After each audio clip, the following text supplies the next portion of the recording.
Agro ফার্মের উৎপাদিত বিভিন্ন ফল ফুল ফসল এবং সবজি নিয়ে কাজ করে যাচ্ছে আমাদের আধুনিক কৃষি ফার্মে।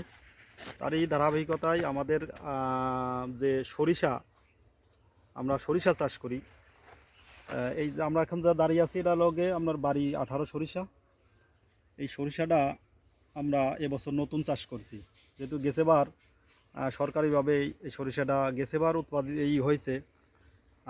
কৃষকের মধ্যে কিছু পরিমাণে কৃষকের মাধ্যমে ছড়াইছিল, এবছর মোটামুটি আর একটু বেশি ছড়াইছে। তারই আমরা কিছু সরিষা এবছর আবাদ করেছি, মোটামুটি 2 বিঘার মতো। আমরা গেছেবার যে বাড়ি রকেট সরিষা চাষ করেছিলাম, তাতে ফলন মাশাআল্লাহ মোটামুটি ভালোই হয়েছিল। এবছর আমরা নতুন আর একটা সরিষা নতুন জাত হিসেবে বাড়ি 18 চাষ করি।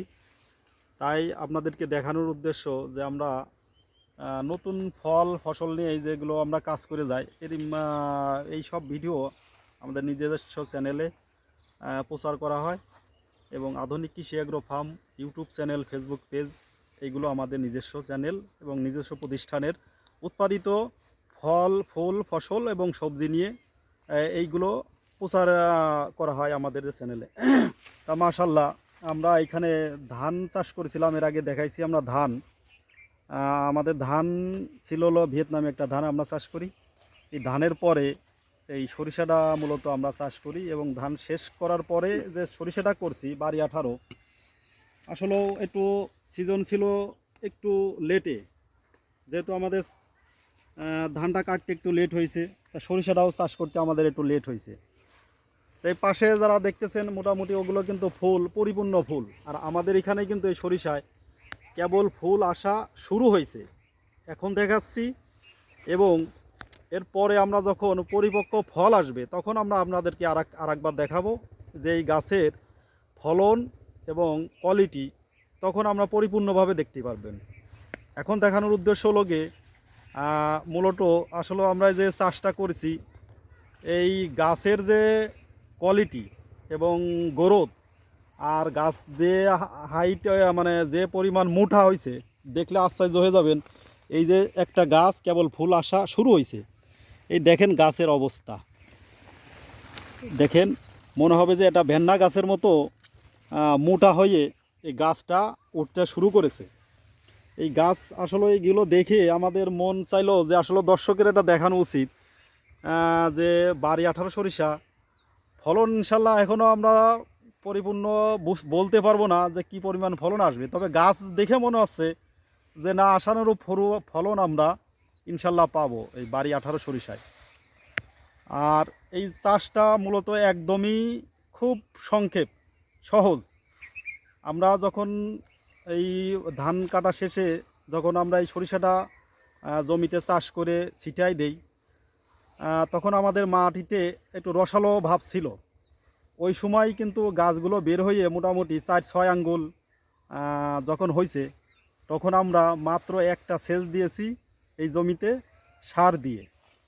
তার আগে আমরা বুনানোর সময় কিছু সার দিয়েছিলাম, বাদ বাকি কিছু সার আমরা এই সেচের সময় দিছি। সেচের পর দেওয়ার পরেই যখন গাছ ছিল 4-6 আঙ্গুল, তখন মনে হচ্ছিল গাছগুলো হেলে হেলে পড়ে যাচ্ছে এবং সুর মতো মানে একদম চিকুন চিকুন গাছ। কিন্তু এই সেচ আর সার দেওয়ার পরে গাছের যে কোয়ালিটি আর যে গ্রোথ, এটা আশ্চর্যজনক আসলেও, যে এত পরিমাণ মোটা হচ্ছে এবং ফুল যে পরিমাণে ধরার একটা আছে, আসলেও শুরু থেকেই বোঝা যায় যে গাছটা ভালো হয়, তার ফলনটা ইনশাল্লাহ ভালো হবে, এরকমই আমাদের আশা। তাই এই আপনাদের দেখানোর উদ্দেশ্য লোকে এখন যা আছে মোটামুটি তাতে আমাদের ফলন মনের মতো আমরা যেটা আশা করব ইনশাল্লাহ সেইভাবেই ইনশাল্লাহ হবে, ফলনটা সেইভাবে বোঝা যাচ্ছে। আমরা চতুর্দিকে যে জমিটা করছি আপনারা দেখেন, সব জায়গায় কিন্তু গাছগুলো খুব সুন্দর সমান এবং পাতাগুলো খুব কপির মতো, আপনার পাতাকপি যেরকম এই কপির কালারের মতো পাতা। এবং প্রথম ছিল ছায়ে কালার, এখন একটু গাঢ় ছায়ে মানে গাঢ় কালারে ধারণ করেছে। 30% লাগে এলো 1 কেজি বীজ, 30% 1 কেজি বীজ লাগে। আর আমরা এগুলো উৎপাদন করে থাকি মূলত বীজের জন্য, কারণ সামনে সিজনে যারা সরিষা চাষ করতে চান তারা মূলত আমাদের সাথে যোগাযোগ করবেন। আমরা বীজ কোয়ালিটি যে সরিষাটা আমরা চাষ করি সম্পূর্ণ বীজের মান নিয়ন্ত্রণ করে বীজটা উৎপাদন করা হয়।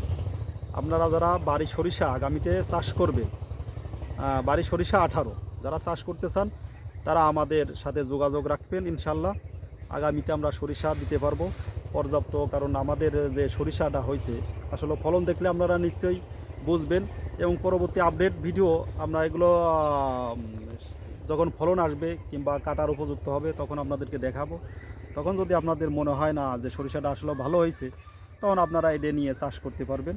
এছাড়াও আমাদের সময় আমাদের সাথে ধৈর্য ধরে থাকার জন্য আপনাদেরকে অসংখ্য ধন্যবাদ। এর পরবর্তী ভিডিও আপডেট ভিডিও পেতে আমাদের চ্যানেলের সঙ্গে থাকুন।